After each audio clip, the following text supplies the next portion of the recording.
퇴근길 은퇴상담소 가족 여러분 안녕하세요. 오늘은 많은 분들이 좀 헷갈려 하시는 연금저축, IRP, 그리고 ISA 이 세 가지 계좌에 대해 좀 자세히 알아보려고 합니다. 이름도 비슷하고 혜택도 막 얽혀 있어서 복잡하게 느껴지실 수 있는데요. 오늘 각 계좌의 특징을 딱딱 짚어보고 여러분 상황에 제일 잘 맞는 활용법, 특히 그 ISA를 활용한 연금 늘리기 전략까지 한번 파헤쳐 보겠습니다. 그럼 제일 기본이라고 할 수 있는 연금저축부터 시작해 볼까요? 이건 어떤 특징이 있을까요? 네, 안녕하세요. 연금저축은 뭐랄까, 연금 준비의 정말 첫걸음이죠. 가장 좋은 점은 가입이 쉽다는 거예요. 소득이 있든 없든 누구나 만들 수 있습니다. 납입은 연간 1,800만 원까지 가능한데요. 이 중에서 세액공제 혜택은 연 600만 원까지 적용됩니다. 1,800만 원을 넣어도 공제는 600만 원까지군요. 네, 맞습니다. 그리고 또 장점이 투자 선택의 폭이 넓다는 건데요. 펀드나 ETF 같은 상품에 투자할 수 있고, 네, 위험 자산, 그러니까 자, 주식형 같은데 100% 투자도 가능해요. 그래서 좀 공격적으로 운용하고 싶다 하시는 분들께 유리할 수 있죠. 그리고 운용 중에 수익이 나도 당장은 세금을 안 떼고 나중에 연금으로 받을 때 3.3에서 5.5% 정도 낮은 세율로 내니까 이것도 좋고요. 과세 이연 효과 말씀이시죠? 네, 그리고 또 하나 그 세액공제를 받지 않은 원금 있잖아요. 그건 중도에 인출해도 페널티가 없어요. 비교적 좀 유연하게 자금을 활용할 수 있다라는 거죠. 가입 쉽고 투자 자유롭고 일부 자금은 좀 뺏으기도 괜찮다. 그런 거네요. 근데 그러면 IRP는요, 이건 세액공제 한도가 더 높다고 들었고, 퇴직금 얘기도 많이 나오던데요.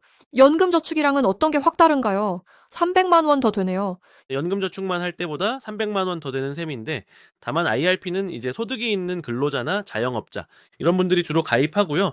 자, 특히 퇴직금 받으실 때는 필수적으로 이 계좌를 거쳐야 합니다. 투자하는 건 연금저축이랑 비슷한데.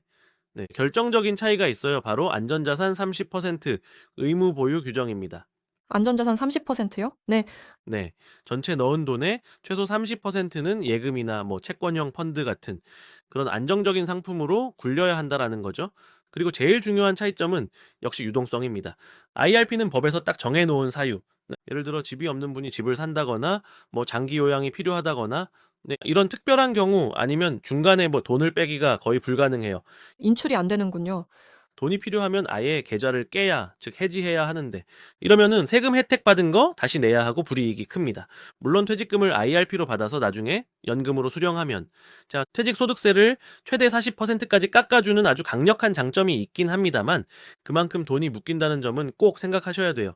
혜택이 큰 만큼 제약도 있군요. 투자 제약도 있고, 또 이제 돈 빼기도 어렵고, 그럼 요즘 또 많이들 얘기하는 ISA는 이 연금 계좌들이랑 어떻게 연결되는 건가요? 저 징검다리 역할이라고 하던데요. 아, 네, 맞습니다. ISA, 개인 종합 자산 관리 계좌. 이게 참 재밌는 계좌인데요. 그 자체로도 세금 혜택이 좋지만 연금 준비할 때 진짜 중요한 징검다리가 됩니다. ISA는 의무 가입 기간이 3년인데 이 3년 채우고 만기가 되면요. 그 안에 있는 돈을 연금저축이나 IRP 계좌로 옮길 수가 있어요. 옮길 수 있다고요? 그렇습니다. 기존 연금 계좌 세액공제 한도 900만 원과는 별도로 적용되는 뭐랄까 보너스 같은 혜택인 거죠. 그러니까 ISA로 목돈 모으면서 비과세 혜택 누리고 만기 때 연금 계좌로 싹 옮겨서 추가 세액공제까지 받으면 노후 자금을 훨씬 두둑하게 만들 수 있는 아주 효과적인 방법인 겁니다. 와, ISA 만기 자금을 옮기면, 그러니까 연 한도 외에 추가 세제 혜택이 있다.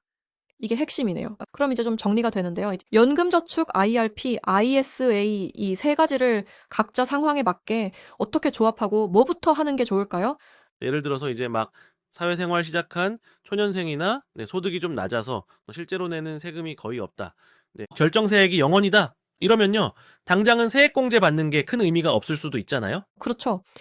돌려받을 세금이 없으니까요. 네, 그럴 땐 무리해서 막 세액공제 한도 채우려고 하기보다는 차라리 연금저축 계좌에 세액공제 신청 안 하는 돈 위주로 넣는 거예요. 그러면 나중에 필요할 때 페널티 없이 뺄 수 있는 자, 그런 유동성 자금, 일종의 비과세 통장을 만드는 전략도 괜찮습니다. 이제 반면에 세액공제 혜택을 최대한 받고 싶다 하시면 보통 연금저축에 600만 원, IRP에 300만 원 이렇게 넣어서 연 900만 원 한도를 꽉 채우는 게 일반적이고요.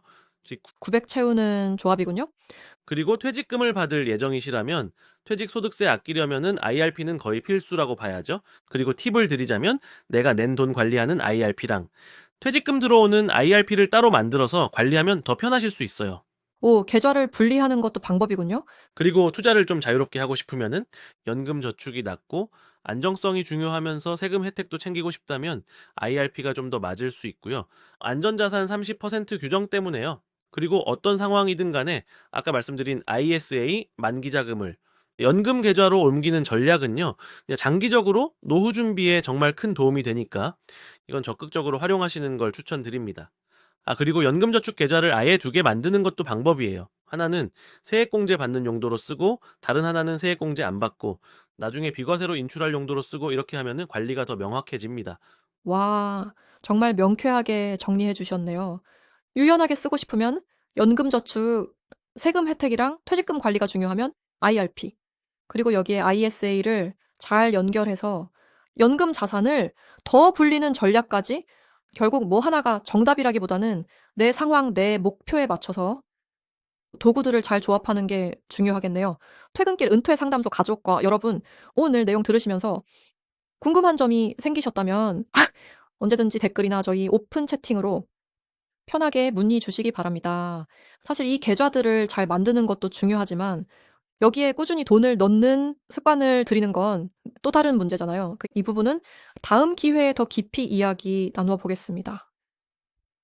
감사합니다.